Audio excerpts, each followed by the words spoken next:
Good morning class. मैं आप लोगों के लिए लाया हूँ सेकंड लेसन बाल्य मित्रलु। एक क्लास बहुत सुनिए। आज का लेसन है सेकंड लेसन बाल्य मित्रलु, मतलब बचपन के दोस्त। और ये लेसन को लिखे हैं डॉक्टर इरिवेंटी कृष्णामूर्ति को लिखे हैं इरिवेंटी कृष्णामूर्ति। ये रचयिता है, लेसन लिखने वाले हैं इन्हों। और इन्हों काम के रहने वाले हैं महबूब नगर। कहाँ के रहने वाले हैं? महबूब नगर। अपने लेसन में दो दोस्त की कहानी बोल के है। वो दो दोस्त कौन हैं? एक है श्री कृष्ण और दूसरा है सुदाम। तो बचपन में कृष्ण, भगवान श्री कृष्ण के बचपन की बात है ये। बचपन में कृष्ण के साथ सुदाम भी बहुत अच्छा खेलते थे। बचपन पूरे ग्वाला के बच्चों के साथ श्री कृष्ण खेलते थे। श्री कृष्ण के साथ ये गरीब बच्चा भी खेलता था। कौन? इसका नाम क्या है? सुदाम। सुदाम। तो ये बच्चा श्री कृष्ण में बहुत अच्छा राइट हैंड कैसा हो गया। बच्चों में बच्चे खेलते थे, ये बचपन की बात थी। उसके बाद में धीरे धीरे लोग बड़े हुए, जमाना बदला। तो श्री कृष्ण क्या है, भगवान श्री कृष्ण के जैसा माने जाते थे। और द्वारका के बहुत बड़े राजा भी थे। बहुत बड़ी द्वारका नगरी थी, सोनी से बनी सी थी। तो बहुत बड़े अमीर थे भगवान श्री कृष्ण। लेकिन सुदामा क्या है, एकदम गरीब थे, बच्चे कच्चे वाले थे। फैमिली उनकी बहुत गरीब थी। लेकिन क्या हुआ, उनके पास रोजाना खाने के लिए कुछ भी खाना नहीं था, अनाज नहीं था, फूड नहीं थी, परेशान थे। एक दिन सुदामा की बीवी बोली कि आपके जो दोस्त है इतने अमीर हो गए, इतने अमीर हो गए, सोने के महल में रहते, एक बार जाके वो दोस्त से मिलिए, शायद आपकी उन्होंने मदद करते होंगे। तो एक बार बोलने से सुदाम राजी नहीं हुए।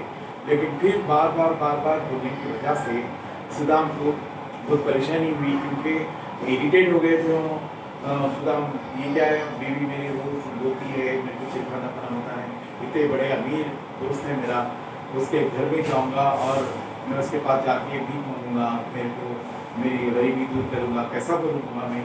उसको ज़बान नहीं आ रही थी, परेशान हो जा रहा था, उसके पास तरकीब नहीं थी, शर्मिंदा हो जा रहा था, बात करना नहीं आ रहा था, कैसा जाके बात करूँ, कैसा मुँह करूँ मैं यहाँ पर अच्छा हूँ, भीख मांग रहा हूँ और खा ले रहा हूँ। किस्मत की बात है, उन्हें अमीर हो गया और मैं गरीब हो गया। और पहनने के लिए कपड़े भी नहीं थे सुदाम के पास। लेकिन उसकी बीवी बार बोलने की वजह से उन्होंने ठीक है भाई, कैसे भी करके आदमी चले आता हूँ बोलते हैं। एक पोटली में चुड़वा, अटकुलू बोलते उसके तेलुगु में, चुड़वा बन के टिफिन के साथ उन्होंने चले आते रास्ते में, ताकि मेरे दोस्त को अपनी तरफ से मैं टिफिन दे सकूँ। तो वो टिफिन के साथ इन्होंने पैदल पहुँचते चलते इनके पैर ठोकरों से, कांटों से, कपड़ों से पूरे चिपके, दो पैर घायल हो गए। घायल होने के बावजूद भी उन्होंने अपनी तकलीफ को बर्दाश्त कर लिए और नहीं करे। पैर कितने खराब हो गए, धूल मिट्टी से भी खराब हो गए, जख्मी भी हो गए। उस हालत में द्वारका नगरी के दरवाजे पर पहुँचे। पहुँचने के बाद खटखट आया, अंदर से सैनिक आए, यानी कि सिपाही आए। आगे सुदाम को देखे, उनकी हालत खराब को देखे, उनको वहाँ से हटा दिए, क्योंकि इतनी बड़ी सोने की जो द्वारका नगरी है, इसके अंदर गरीब लोग कैसा आ सकते हैं, अमीर लोग ही आना चाहिए, और ये एकदम भिखारी है बोल के उसको क्या करते हैं, वहाँ सिपाही क्या करते हैं, उसको हटा देते। हटा देने के बावजूद भी गम को, दुख को दिल में रखते हुए फिर दोबारा खुश करता है। ये होता है कि जाओ जाके आप लोग नहीं, आपके बादशाह से बोलो, मैं आपका दोस्त आया, बचपन का दोस्त आया, नाम बताओ, सुदाम, मेरा नाम सुदामलू है। आप जाके आपके दोस्त उनसे बोलिए, आपके बादशाह से बोलिए, श्री कृष्ण से बोलिए कि आपका बचपन का दोस्त आया, सुदाम आया बोल के बोलिए। ये लोग सिपाही क्या करते, फिर दोबारा हटा देते। इतना अमीर बादशाह है, उसका गरीब दोस्त कैसे हो सकता है? ये नामुमकिन बात है, किसी भी बात समझ में नहीं आई। लेकिन फिर भी क्या है, सुदाम की जो ज़बरदस्ती करता है, विनती करता है, परेशानी हालत में बोलता है। तो जब सिपाही जाके कृष्ण को बोलते हैं कि बहुत मुश्किल से भी भेजने के बावजूद भी नहीं जा रहा है, जिद कर रहा है, आपका दोस्त है बोल रहा है, सुदाम नाम बताया है, क्या आपका दोस्त है, क्या मैं उसको मैं अंदर भेजूं बोल के वो सिपाही कृष्ण से पूछते हैं। अचानक उसको याद आती है बात, मेरे बचपन में बहुत सारे दोस्त थे, उसमें से एक दोस्त का नाम सुदाम भी था, शायद सुदाम ही आया होगा, ठीक है उसको जल्दी इज्जत के साथ अंदर भेज दीजिए। तो इज्जत के साथ भेजने के बोलने के बाद ऑर्डर्स आ गए। अब क्या करते, डेफिनेटली उसको अंदर लेके आना ही पड़ता। तो सिपाही आके बोलते हैं कि अंदर आपको बुला रहे। तो सुदाम क्या करता है, सीधा जाता है अंदर महल में पहुंचता है। पहुंचने के बाद इधर उधर देखता है, उसकी आंखें परेशान हो जाते हैं। ये तो बहुत बड़ा महल है, चारों तरफ महल है, चारों तरफ काम करने वाली है, नौकर चाकर है, मखमल के बिस्तर है और सोना चांदी से बने हुए सोफे है। मैं कैसा बैठ सकती हूँ यहाँ पर। अपनी हालत इतनी गैरगुजरी हो गई, दूर से चलते आए, भूखे आए, पसीना पसीना हो गए, हालत बिल्कुल बिगड़ी हुई थी, समझ में नहीं आने वाली थी जिसकी हालत थी। लेकिन उसके बावजूद भी हिम्मत नहीं हारा सुदाम। मेरे दोस्त से कैसा नहीं मिलूंगा क्योंकि मेरा दोस्त मेरा नाम पहचान के मुझे अंदर बुलाया है। थोड़ी देर के बाद में कृष्ण आके सामने ठहरा और एक दोनों दोस्त जवान होने के बाद में मिले। तो कब के बिछड़े थे ये लोग, आज आके इन लोगों मिले।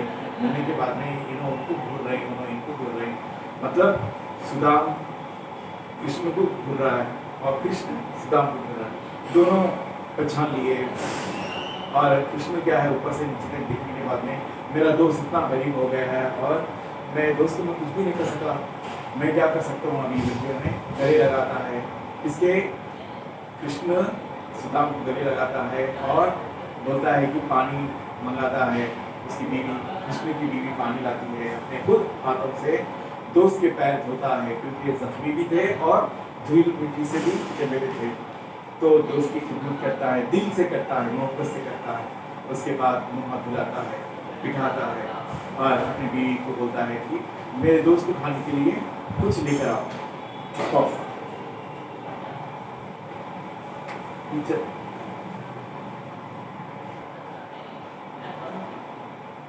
खाना पीना साथ में देने के बाद और ये भी बोलता है कि मैं तुम्हारे लिए कुछ तोशा लाया हूँ।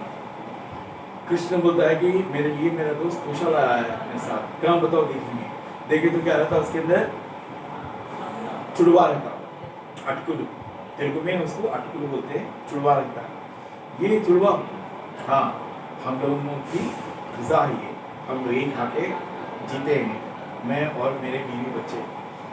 तो हम कृष्ण को बहुत दुख होता है, बोलता है कि ठीक है आज तो आपने ये खा लो, मैं आपको जीने का जरिया बनाऊंगा, जीने की राह दिखाऊंगा, मैं कैसा रहना चाहिए मैं बताऊंगा आपको। मेरा दोस्त इतना भूखा प्यासा अपने बाल बच्चों को पालता है और मेरे भी अच्छा नहीं लग रहा सुन के, लेकिन निराश मत हो दोस्त, मैं तुम्हारे लिए एक अच्छा घर बना के दूंगा और तुमने हमेशा हमेशा उसके अंदर खुशी से अपने बीवी बच्चों के साथ खाते पीते रह सकते हैं, ज़िंदगी गुजार सकते हैं।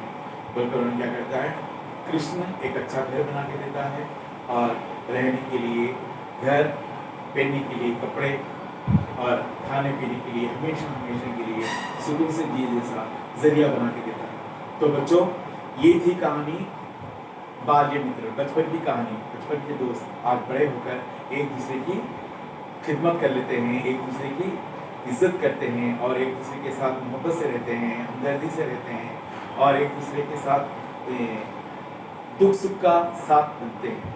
तो ये था कहानी। आप लोगों को मिलूंगा सेकंड पार्ट में क्वेश्चंस के साथ।